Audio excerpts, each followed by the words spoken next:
ಈ ಮಧ್ಯದಲ್ಲಿ ಕೆಲವು ರಾಜಕಾರಣಿಗಳು ಹೇಳಿದ್ದಾರೆ, ಇದು ಸಾಕ್ಬಿಡಿ, ಇದು ಕೊಟ್ಟಿದ್ರೆ ಸಾಕ್ಬಿಡಿ, ನೀವು ಮೇಲೆ ಆಸ್ತಿನ ದೇಶಕ್ಕೆಲ್ಲ ನಮ್ಮ ರಾಜ್ಯಕ್ಕೆ ದ್ರೋಹಿಗಳು ಯಾರು ಹೇಳಿದ್ರು ಕುಮಾರಸ್ವಾಮಿ ಸ್ಟೇಟ್ಮೆಂಟ್ ಮಾಡಿರುತ್ತೆ ಸಾಕಿದ್ದು ಅಂತ ಅಂದ್ಬಿಟ್ಟು. ಸೊ ಅದಕ್ಕೆ ನಾನು ಈ ಸಂದರ್ಭದಲ್ಲಿ ಹೇಳ್ತೀನಿ, ನೀನು ಒಬ್ಬ ನಾಡ ದ್ರೋಹಿ, ನೀನು ಒಬ್ಬ ಪ್ರತಿನಿಧಿಯಾಗಿ ಅವ್ರ ಜೊತೆ ಒಂದೇ ಸಂಸತ್ ಸದಸ್ಯರಿರ್ಬೋದು, ನಿಮ್ ಪಾರ್ಟಿಲಿ ಇಬ್ಬರೇ ಇರ್ಬೋದು, ಅವ್ರ ಜೊತೆ ಅಲೈನ್ಸ್ ಮಾಡ್ಕೊಂಡಿದ್ದೀವಿ. ನೀವು ಮಿಕ್ಕಿದರೆಲ್ಲ ಸೇರಿ ನಮ್ಮ ರಾಜ್ಯಕ್ಕೆ ಕೋರ್ಟ್ ಹೇಳಿತು, ನಿಮ್ ಕೈಲಿ ಹೇಳಕ್ಕಾಗಿಲ್ಲ, ನಿಮ್ ಕೈಲಿ ನೀವು ಅದ್ರ ಬಗ್ಗೆ ನಮ್ಮ ರಾಜ್ಯಕ್ಕೆ ಯಾವತ್ತೂ ಕೂಡ ಒಂದಿನ ಆದ್ರೆ ನೀವು ಹಿಂದೆ ಸ್ಟೇಟ್ಮೆಂಟ್ ಕೋರ್ಟ್ ಮಾಡಿಸಿದ್ದೆಲ್ಲ ಎಲ್ಲ ಮರ್ತು ಬಿಟ್ಟಿದ್ದೀರಿ ಅಂತ ಕಾಣ್ತದೆ. ನಾನು ಈ ಸಂದರ್ಭದಲ್ಲಿ ಕೇಂದ್ರ ಸರ್ಕಾರಕ್ಕೆ ನೀವು ಕ್ಷಮೆ ಕೊಡ್ರಿ ಅಂತ ಕೂಡ ನಾವು ಹೇಳಿದ್ದು. ಅದ್ರ ಬಗ್ಗೆ ದೊಡ್ಡ ವ್ಯಾಖ್ಯಾನ ಚರ್ಚೆ ಆಗ್ತಾ ಇದೆ, ಬಹಳ ಸಂತೋಷ. ನೀವು ಕ್ಷಮೆ ಕೊಟ್ಟಿದ್ದು ಕನ್ನಡಿಗರಿಗೆ, ಇದನ್ನು ನಾವೆಲ್ಲ ಅರ್ಥವನ್ನ ಮಾಡ್ಕೋಬೇಕು.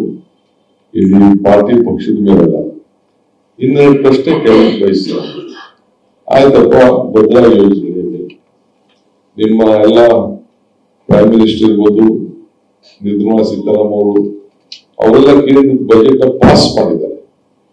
ಯಾಕೆ 5,400 ಕೋಟಿ ರೂಪಾಯಿ ನಮ್ಮ ನೀರಾವರಿಗೆ ಕೊಡ್ತೀನಿ ಅಂತ ಹೇಳಿ, ನ್ಯಾಷನಲ್ ಪ್ರಾಜೆಕ್ಟ್ ಮಾಡ್ತೀನಿ ಅಂತ ಹೇಳಿ, ತಿರ್ಗಾ 3 ಪ್ರಾಜೆಕ್ಟ್ ಅನ್ನು ತೆಗೆದುಕೊಂಡು ಎಲ್ಲ ಮಾಡಿ ಅನೌನ್ಸ್ಮೆಂಟ್ ಮಾಡಿ ಆಮೇಲೆ ಬಜೆಟ್ ಅಲ್ಲಿ ಪಾಸ್ ಆಗಿದ್ದ ಕೂಡ ನಮ್ಮ ರಾಜ್ಯಕ್ಕೆ ಕೊಡಿವಲ್ಲ, ಇದಕ್ಕೇನು ಉತ್ತರ ತಾವು ಹೇಳ್ತೀರಿ?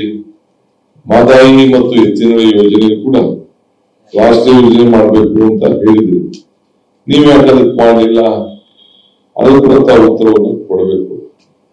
ಸೊ ಹಂಗೆ ಆಮೇಲೆ ಕುಮಾರಸ್ವಾಮಿ ಬೇರೆ ಹೇಳ್ಬಿಟ್ಟವ್ರೆ, ನಾನು ಗೆದ್ದಿಲ್ಲ ಅಂದ್ರೆ ಗೆದ್ರೆ 1 ತಿಂಗಳಲ್ಲಿ ಕೈ ಬರ್ಸ್ಬಿಡ್ತೀನಿ, ಕೈ ಹಿಡಿದು ಎತ್ತಿನಹೊಳೆ ಇವೆಲ್ಲ ಕೂಡ ಬಹಳ ವಿಚಾರ ಎಲ್ಲ ಮಾತಾಡಿದ್ರು ಒಂದೇ ದಿನದಲ್ಲಿ. ನೀವು ಸ್ಟ್ಯಾಂಡಿಂಗ್ ಅವ್ರ ಜೊತೆ ಸೇರಿದ್ರಲ್ಲ, ಸೇರೋದಿನ ರೈತರ ಮಕ್ಕಳು ಪಾರ್ಟಿ ಅಲ್ವೇ?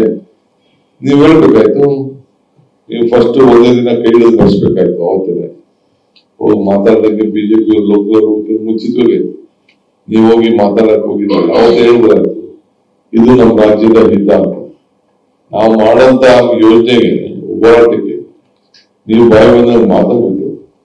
ಈಗ ನಾವು ಒಂದೇ ದಿನದಲ್ಲಿ ತಂದೆ ಮಗ ನಾವು ಮಾಡಿಸ್ತೀವಿ, ನಮ್ ಕೊಡಿ ಅಂತಂದ್ರೆ ಏನ್ ರಾಜ್ಯದ ಜನತೆ ಏನ್ ಹೇಳ್ತಾರೆ?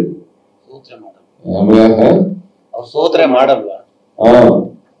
ಅಂದ್ರೆ ಅಧಿಕಾರ ಕೊಟ್ಟರು ಮಾತ್ರ ಇವ್ರಿಗೆ ರಾಜ್ಯದ ಹಿತ, ಅಧಿಕಾರ ಇಲ್ಲ ಅಂದ್ರೆ ರಾಜ್ಯದ ಹಿತ ಇಲ್ಲ.